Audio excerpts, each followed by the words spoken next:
Bonjour à tous et merci pour votre fidélité. Bienvenue pour ce nouveau numéro des clubs des municipales, à 5 semaines quasiment du premier tour pour ces élections. Émission réalisée, vous le savez maintenant, toujours en partenariat avec nos amis de la presse quotidienne régionale et France Bleu. Au menu aujourd'hui, eh bien, nous allons aller à Grenoble, dans l'Isère, terre de gauche, où vous allez le voir, les divisions à gauche comme à droite sont bien présentes. Vous verrez notamment notre reportage et puis notre thématique de la semaine. Nous allons parler sécurité, ou plus exactement de la vidéosurveillance, l'installation des caméras dans les rues. Est-ce que cela suscite encore, je dirais, des débats, de la polémique dans cette campagne électorale? C'est ce que nous essaierons de savoir aujourd'hui avec nos confrères, avec moi en tout cas sur ce plateau, et je les remercie.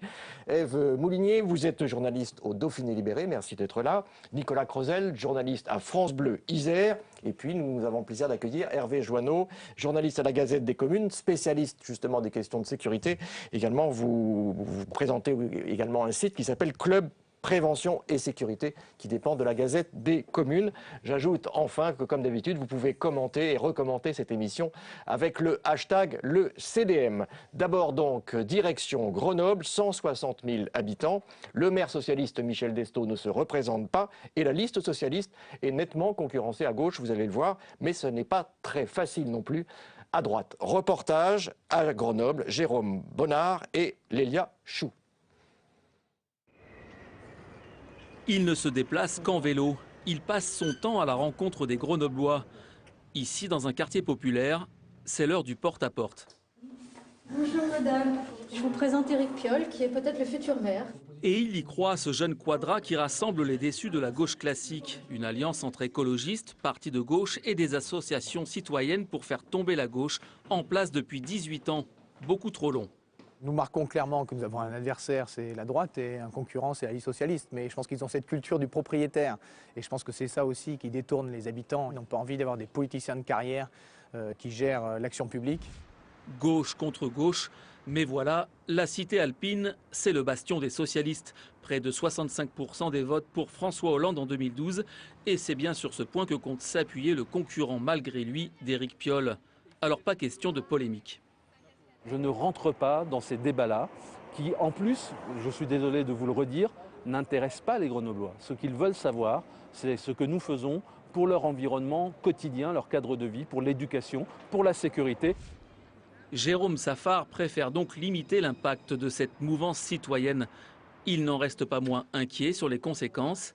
Pour lui, les Verts se trompent d'adversaire. Aujourd'hui, les écologistes et le parti de gauche et la mouvance qui est autour, très radicale, pas du tout des gens ouverts et sympathiques comme on aimerait le faire croire, n'ont qu'un objectif, c'est taper en permanence sur le gouvernement, c'est taper en permanence sur le Parti socialiste, en oubliant quand même que le véritable adversaire numéro 1, après l'abstention d'ailleurs, c'est la droite et l'extrême droite. La droite, justement, déchirée après une guerre fratricide entre opposants et nostalgique de l'ancien maire Alain Carignon. Elle a fini par trouver un leader. Et même le sourire. Salut Rémi, ça va bien? Et toi? Ouais, très très bien. Tout se passe bien? Mais de mieux en mieux. Alors le filloniste Mathieu Chamoussi n'hésite pas à en rajouter une couche lorsqu'on aborde la question de la gauche à Grenoble. Aujourd'hui, la division, elle est à gauche, ça c'est certain.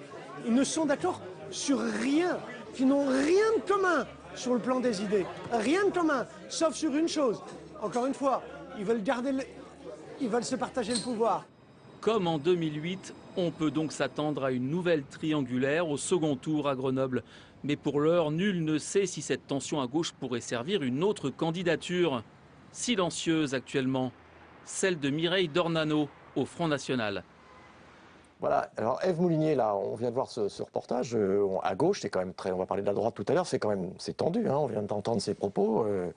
C'est tendu simple, hein. Et c'est une question un petit peu à la mode. Est-ce que le Parti socialiste en place depuis 19 ans à Grenoble va se faire déborder par la gauche de la gauche? C'est une question vraiment qui est posée. C'est une question qui se pose et j'imagine que l'équipe socialiste est inquiète quand même de ce fait-là. Comment la gauche en est arrivée là? Je veux dire qu'il y a des différentes personnes, il y a des différences sur les programmes politiques?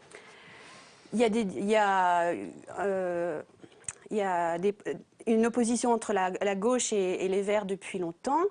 Les Verts sont prêts depuis longtemps à prendre la ville. L'une l'un des postulats de départ des Verts, c'était justement d'être au premier tour en devant le PS. Et la liste d'Éric Piolle, de l'écologiste Éric Piolle, a été construite justement pour ça. C'est-à-dire qu'il a pris des historiques écologistes, il a pris des membres de LV qui font toujours des bons scores à Grenoble, il a pris également un réseau citoyen, parce qu'à Grenoble, ça marche beaucoup, les collectifs. C'est une tradition, hein, à Grenoble, effectivement, l'association de citoyens. Voilà, ça marche, c'est porteur. Et il a pris le PG, donc le parti de gauche, parce que l'un des enjeux, c'est de récupérer les voix de Mélenchon, la présidentielle. Mélenchon avait fait 10 000 voix à Grenoble. Donc tout est fait, en fait, pour capter un électorat bien à gauche à Grenoble. Alors, Nicolas Crozel, les Grenoblois eux-mêmes, est-ce qu'ils s'y retrouvent? Par exemple, on va parler d'abord de la gauche. Est-ce que sur les programmes, est-ce qu'il y a des différences très nettes? Oui, il y a des approches vraiment importantes? Il y a des différences très nettes et des approches et même une culture politique différente qui remonte à déjà 10, 15, 20 ans. Il y a eu des affrontements très forts. Il faut se souvenir quand même qu'entre 1995 et 2008, les socialistes et les écologistes ont géré ensemble la ville. Mais quand les écologistes n'étaient pas d'accord avec ce que la majorité socialiste, puisqu'il y avait plus de socialistes que d'écologistes, quand les écologistes n'étaient pas d'accord, ils allaient au tribunal administratif pour contester devant la justice des délibérations votées en conseil municipal. Il y a un passé et un passif. Le passé est là et le passif est là. Sur la construction d'un stade, sur la construction éventuellement d'un contournement routier autour de Grenoble sous une montagne, c'est abandonné, certes, mais enfin, il y a un passif lourd. Et il y a des cultures politiques différentes. C'est-à-dire que les écologistes ne sont pas des grands partisans de l'économie mixte, c'est-à-dire financement public sur des projets privés, toute la filière nanotechnologie, high-tech qui est très forte à Grenoble. C'est une ville d'ingénieurs, une ville de recherche. Là, ils freinent des cas de fer. Sur la sécurité, et on en parlera tout à l'heure, il y a aussi des différences. Ils sont contre la vidéosurveillance, ils sont contre l'armement de la police municipale. Et à l'inverse, vous avez une culture peut-être plus gestionnaire des socialistes, social-démocrate, la culture de Jérôme Safar, l'héritier de Michel Destau. On est dans la social-démocratie, on n'est pas tout à fait proche de l'aile gauche du Parti socialiste. Oui, Michel Destau était un proche de Dominique Strauss-Kahn, par exemple, on peut le rappeler. Hervé Joanneau, avec un peu de recul et de hauteur, quand se présentent comme ça dans des villes importantes, des listes, on va dire, alternatives, que ce soit à gauche, à droite, est-ce que ça c'est quelque chose quand même qui retient un peu l'attention, vous avez l'impression, des électeurs? Parce que là, ça va au-delà de la bataille classique droite-gauche, effectivement. Est-ce que quand tu as une approche comme ça, un peu plus citoyenne, entre guillemets? Ah oui, absolument. Enfin, moi, je vois sur les questions de sécurité, précisément, vous l'avez évoqué, c'est quand même très clivant entre un parti socialiste à l'échelle de toutes les villes, finalement, qui a beaucoup évolué sur les questions de sécurité locale, police municipale, qui assume, des polices municipales parfois armées, une vidéosurveillance très développée. On le voit notamment à Strasbourg, on le voit à Lyon. Ce sont des villes qui sont extrêmement, j'allais dire, équipées. Voilà. Et puis, des partis de gauche comme les Verts, les écologistes, qui, en effet, sont il n'y a pas eu de révolution culturelle. Voilà, donc là on voit qu'il y a des différences. Notamment sur la police municipale, c'est clair et net. Et sur la vidéosurveillance, il y a un refus de principe, un refus refus en parler idéologique. Tout à l'heure. Je reviens vers vous, Ève. Alors, à droite, c'est là où on a donc vu le candidat. Alain Carignon, il faut le rappeler, est en position éligible. Il est sur la liste. Bon, comment ça se passe de ce côté-là? Il y a une semaine, François Fillon était à Grenoble et nous a dit à droite, à Grenoble, c'est toujours très compliqué. Et effectivement, c'est compliqué. On pourrait écrire une encyclopédie sur les querelles internes à droite à Grenoble. En fait, la droite à Grenoble a autant d'ennemis à l'intérieur qu'à l'extérieur. Il faut rappeler qu'Alain Carignon a été maire jusqu'en... Il a été maire de 83 à 95. Voilà. Et alors, il a encore une influence. Il veut revenir au premier plan. Il a encore une influence. Certains pourraient dire qu'il a envie d'une revanche. Moi, je pense qu'il a plus envie que d'être à nouveau présent. Il est attaché à Grenoble. Il a beaucoup de partisans. Et il y a, je pense, un mythe autour de lui. C'est-à-dire qu'il n'a même plus besoin de faire grand-chose tellement... il est là, il est présent, il est toujours présent. Enfin, visiblement, ça a été très difficile de faire cette liste, Nicolas. Oui, mythe et rejet en même temps dans la population, c'est très compliqué. La liste a été, effectivement, ça a été un feuilleton parce que l'UMP, il devait y avoir des primaires, elles ont capoté pour différentes raisons et on peut penser quand même que les amis d'Alain Carignon n'ont pas tout fait pour que ce processus aille jusqu'au bout. Ensuite, il y a eu la place d'Alain Carignon sur la liste. Il voulait la 3e. Chamussi lui proposait la 15e. Finalement, avec Fillon qui soutient Chamussi et Copé qui soutient Carignon, le compromis, c'est la 9e place. Mais on voit que tout ça est très très tendu. Mais il faut voir qu'Alain Carignon a déjà tenté une fois un retour politique aux législatives de 2007. Ça a été un échec cuisant pour lui. Il revient. Moi, je pense qu'il a quand même envie de laver son honneur par les urnes. Parce que vous disiez tout à l'heure, il a été maire de 83 en 95. Il a fini son mandat en prison quand même. C'est pas tous les maires, ça arrive pas toujours. Donc, il était aussi ancien ministre, hein, voilà. Donc il a une notoriété. Alors, il a une notoriété, il a purgé sa peine, il a tout à fait le droit de revenir en politique. Reste à savoir si ses ambitions sont réellement de servir sa ville ou d'être animé par un esprit de revanche et de vengeance. Et le passé et les querelles et la manière dont ça se passe en interne, où c'est la haine. Hein. Sur cette liste, il y a des gens qui se détestent, vraiment. Ah oui. Je veux dire, Richard Cazenave, numéro 3, ancien député, déteste Alain Carignon, numéro 9, parce que les deux se sont disputés. On l'a senti dans les propos. Bon, alors, comment les Grenoblois regardent tout ça? Est-ce qu'ils sont intéressés par ces enjeux de pouvoir, ces querelles de personnes? C'est quoi les préoccupations des Grenoblois pendant cette campagne? Je pense que c'est quoi les sujets de préoccupation? Ouais, les querelles de la droite à Grenoble n'a pas été un sujet très débattu à Grenoble. Ça intéresse les journalistes, ça intéresse les journalistes et les militants. Ceux qui vont voter, alors qu'est-ce qu'ils pensent? Je pense que les Grenoblois, comme le reste des Français, sont intéressés par l'emploi. Les questions économiques et sociales qu'on retrouve voilà, partout. c'est pour ça que dans tous les programmes des candidats, il y a l'attractivité de la ville, faire revenir les entreprises à Grenoble, sachant que quand même Grenoble a un taux de chômage moindre par rapport au reste de la France. Oui, ça reste une ville plutôt dynamique. Plutôt dynamique. Ça, absolument. Hein? Oui, mais l'emploi reste quand même là. Après, je pense des questions de propreté de la ville. On a eu des gros travaux qui ont assez endommagé la propreté de la ville. Et puis la sécurité. La sécurité parce qu'on a eu aussi des faits divers retentissants à Grenoble. Je rappelle que ces 6 dernières années, on a eu 2 gros faits divers qui ont fait venir 2 présidents de la République en urgence sur Grenoble. Ouais, ouais. Voilà. Et ça c'est un thème, je dirais, d'affrontement entre la droite et la gauche. Sur la sécurité, oui. D'abord, la ville, et vous le disiez dans votre reportage, c'est une terre socialiste et il y a énormément, c'est une ville de gauche. Elle a été meurtrie en partie, en tout cas beaucoup de gens sont sentis agressés par le discours de Nicolas Sarkozy, ce qui est devenu le célèbre discours de Grenoble dans la foulée des émeutes du quartier de la Villeneuve à l'été 2009. Donc là, il y a quand même quelque chose, l'image de la ville. Et en même temps, il y a aussi des gens qui vivent dans les quartiers un enfer au quotidien. Il ne faut pas non plus croire qu'il ne faut pas tomber dans l'angélisme. Donc ces questions de sécurité, de délinquance, il y a des armes lourdes, il y a du trafic de drogue dans les quartiers. On a vu des drames, Ève parlait de faits divers, on a le souvenir aussi d'attaques à main armée dans des commerces en plein centre-ville, d'un jeune lynché à la sortie du tramway, lynché quasiment à mort, enfin il s'en est sorti, mais avec de graves blessures, simplement parce qu'il avait refusé une cigarette. On voit des choses, des fois, qui sont très dures. On pourrait penser que ce qui se passe de ce point de vue-là, ça pourrait aider, par exemple, la candidate du Front National, non? Ah, évidemment, tout son programme est construit, Madame Dornano, tout son programme est construit sur la sécurité. Elle met le gros package sur la sécurité, avec l'armement de la police municipale, qui n'est pas encore armée actuellement à Grenoble, et sur les caméras de surveillance. Sur l'armement de la police municipale, ça fait presque consensus, sauf pour les écologistes, parce que la gauche a promis d'armer la nuit.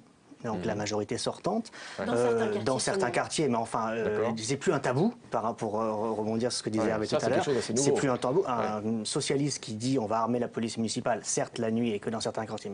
L'UMP va mettre ça à son programme, et effectivement le Front National, sans surprise, le promet aussi. Oui, Hervé, vous vouliez dire un mot? Oui, il faut rappeler, on le disait tout à l'heure, il y a ce discours de Grenoble qui a été un discours très musclé, de Nicolas Sarkozy en 2010, et qui visait les villes qui ne voulaient pas ou peu développer les outils de lutte contre l'insécurité, notamment les villes de gauche, et notamment Grenoble, qui était finalement une ville qui n'avait pas beaucoup d'équipements en vidéo à cette époque-là, et qui depuis s'est emparé de ce sujet, a développé un vrai dispositif de vidéosurveillance, de police municipale, également de médiation. Il y a ce qu'on appelle ces correspondants de nuit à Grenoble. Voilà, c'est très à la mode ça dans les villes, ça marche bien. On crée du lien dans les quartiers. Une vraie panoplie sécurité à l'image des villes, de toutes les villes de France, et notamment des villes de gauche qui ont évolué par rapport à ces questions-là. Nicolas, j'en reviens un petit peu à la politique. On ne va pas faire de pronostics évidemment ici, mais vous attendez à 2, 3, 4 listes pour le deuxième tour. Tout est possible. Donc il y a un vrai suspense quand même. Il y a un vrai suspense. Moi, je tempérerais. Alors, c'est un pronostic, je me mouille un peu, mais je tempérerais peut-être la véritable menace à la gauche des socialistes. Je pense que les écologistes ont certes un poids politique important avec leur vaste rassemblement. Je serais surpris quand même de les voir passer devant. Mais bon, devant les socialistes. Est-ce qu'ils peuvent se rassembler avec les socialistes entre les deux tours? Moi, je pense que c'est évidemment pas la priorité du moment, c'est évidemment pas ce qu'ils vont vous dire maintenant, mais je pense que ça n'est pas tabou. C'est-à-dire que autant il y a 6 ans, la dernière fois, c'était impossible. Ils sortaient d'une majorité où ils avaient géré ensemble, mais avec donc des recours en justice et puis des dossiers très clivants. Ils ne se supportaient plus. Michel Destot ne voulait plus entendre parler des écologistes et réciproquement. Là, il faut voir que Jérôme Safar et Éric Piolle sont tous les deux à la région, Rhône-Alpes. Donc ils peuvent travailler ensemble. Ils gèrent ensemble la région. Ils travaillent déjà actuellement ensemble à la région et ça se passe plus ou moins bien, mais ça se passe. Donc il n'est pas exclu qu'ils puissent se rassembler. Voilà. Pourquoi pas ce rassemblement? Et par contre, effectivement, ce qui sera décisif pour la droite, pour son poids, c'est la présence ou non du Front National au second tour.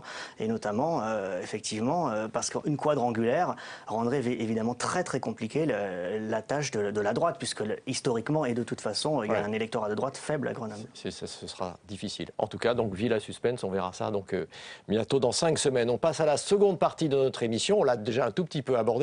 Avec notre dossier du jour, on va s'intéresser notamment à la sécurité, mais peut-être plutôt sous l'angle de la vidéoprotection. Hein, on a pensé que c'était intéressant de parler de ce sujet parce qu'effectivement, il y a encore un certain nombre d'années, ça provoquait des différences, des clivages, de la polémique, parce qu'il y avait vraiment des gens résolument contre ou d'autres très, très, très pour.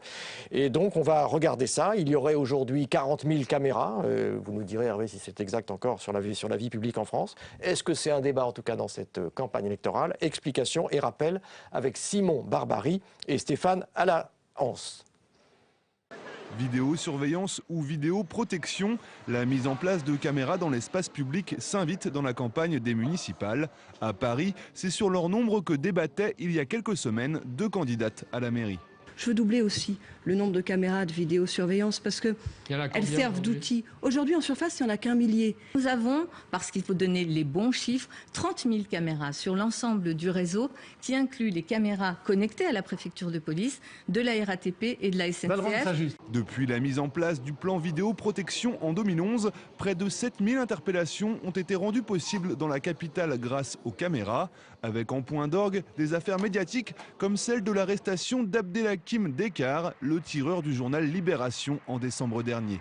C'est à Nice qu'a vu le jour en 2010 le premier complexe de vidéoprotection en France.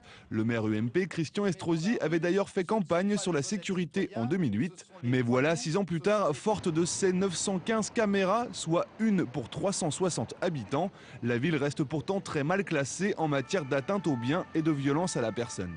Alors qu'aucune étude scientifique n'a encore prouvé l'efficacité de la vidéo sur la délinquance, la maire socialiste de Lille, Martine Aubry, n'en fait pas, elle, un argument de campagne. Ça coûte trop cher et l'impact sur la délinquance, 1%, et sur le taux d'élucidation, 1,6% d'augmentation, pour un coût 2 millions d'euros par an. Malgré une efficacité discutable, difficile pour les candidats aux municipales de faire totalement l'impasse sur la vidéosurveillance. En septembre dernier, un sondage publié par l'IFOP révélait que 83% des Français se disaient favorables à la mise en place de caméras. Alors, Hervé Joanneau, est-ce que c'est encore un débat, c'est l'installation de ces caméras? Est-ce que ça figure dans les programmes des candidats qui vont s'affronter En tout cas, c'est un enjeu électoral parce que sur le terrain... La sécurité est un enjeu. La sécurité est un enjeu, les caméras de vidéosurveillance, le déploiement de police municipale, on l'entend, on le voit partout aujourd'hui dans les villes. On se vante du bilan sécurité, de ce qu'a fait le maire, et puis on entend l'opposition, naturellement, qui conteste ces chiffres, ce qui en dit d'ailleurs peut-être parfois long sur l'interprétation qu'on peut faire des chiffres. Mais on a envie de se dire aujourd'hui, au fond, est-ce qu'il n'y a pas un peu un consensus finalement qui dépasse les critères politiques? On ne peut pas dire consensus. Je crois que c'est un outil qui s'est dépolitisé.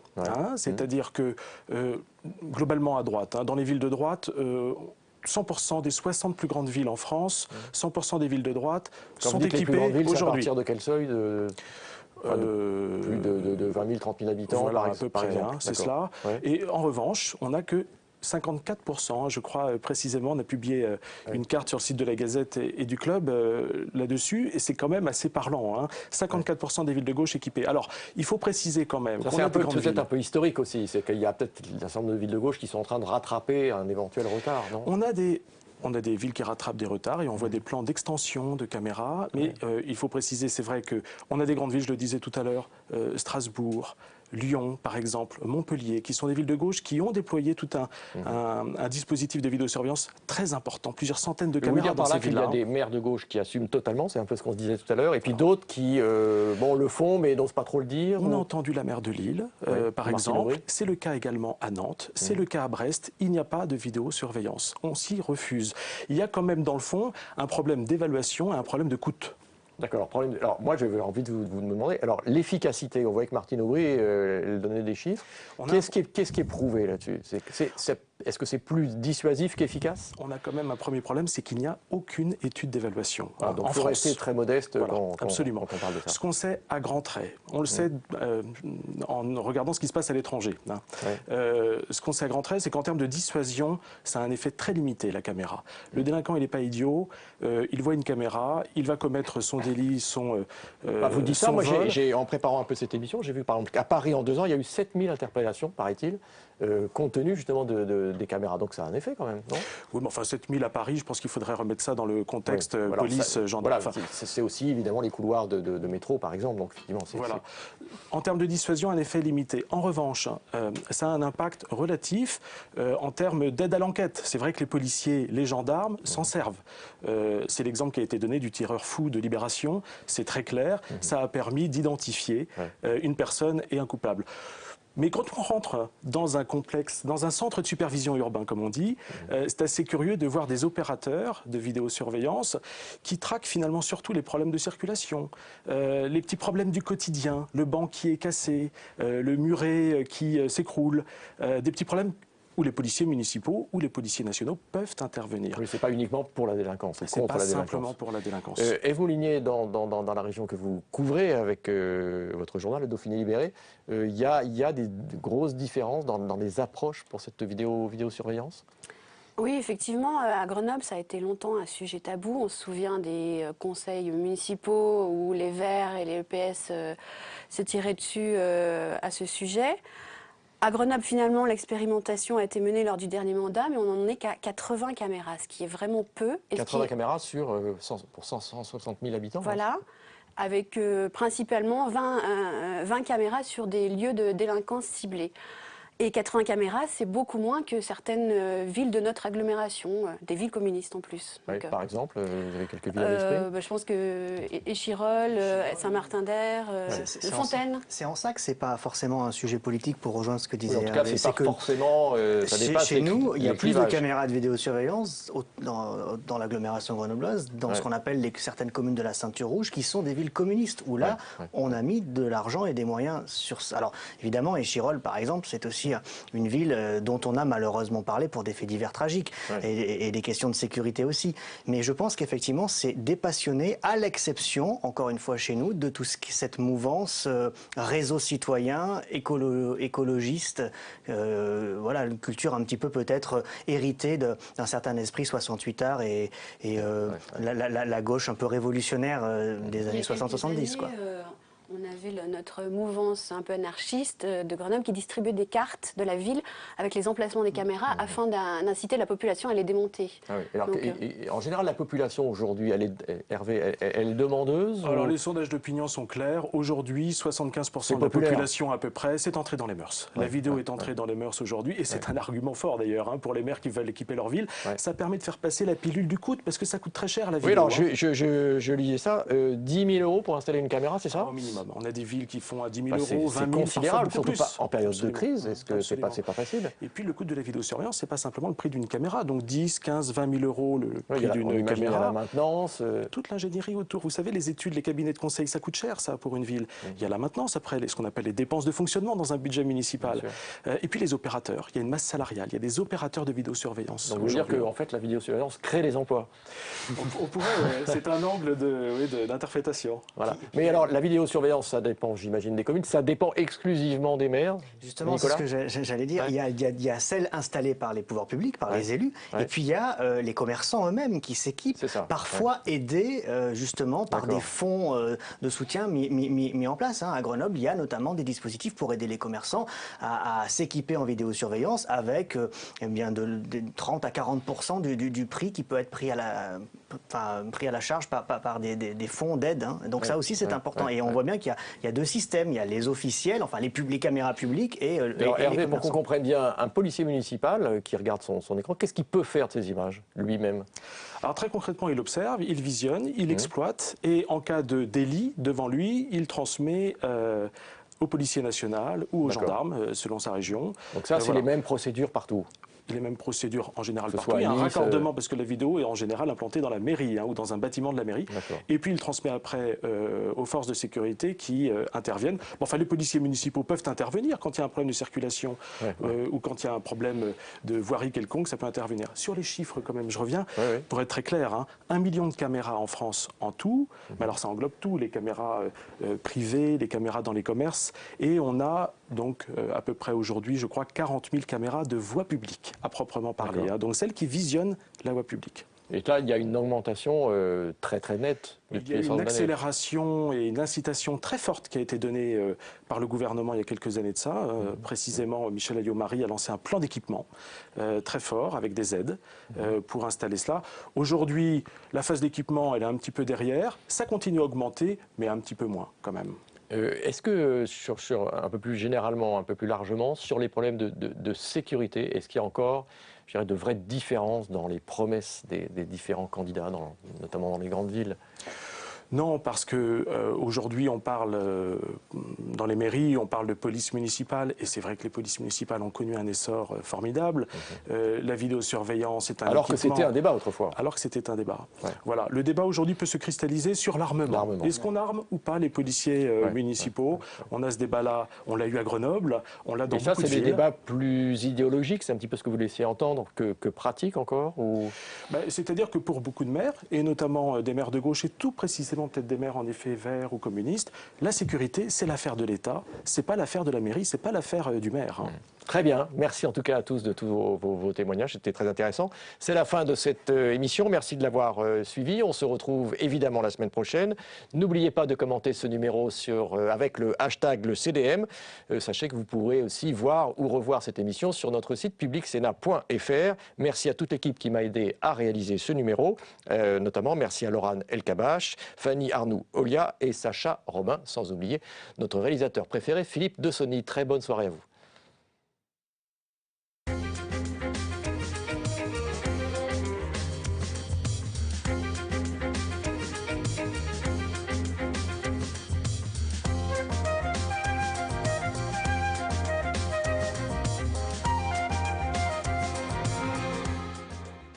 Je pense que les politiques qui commencent leurs interviews en disant non, j'ai aucune ambition et je suis super gentil, je viens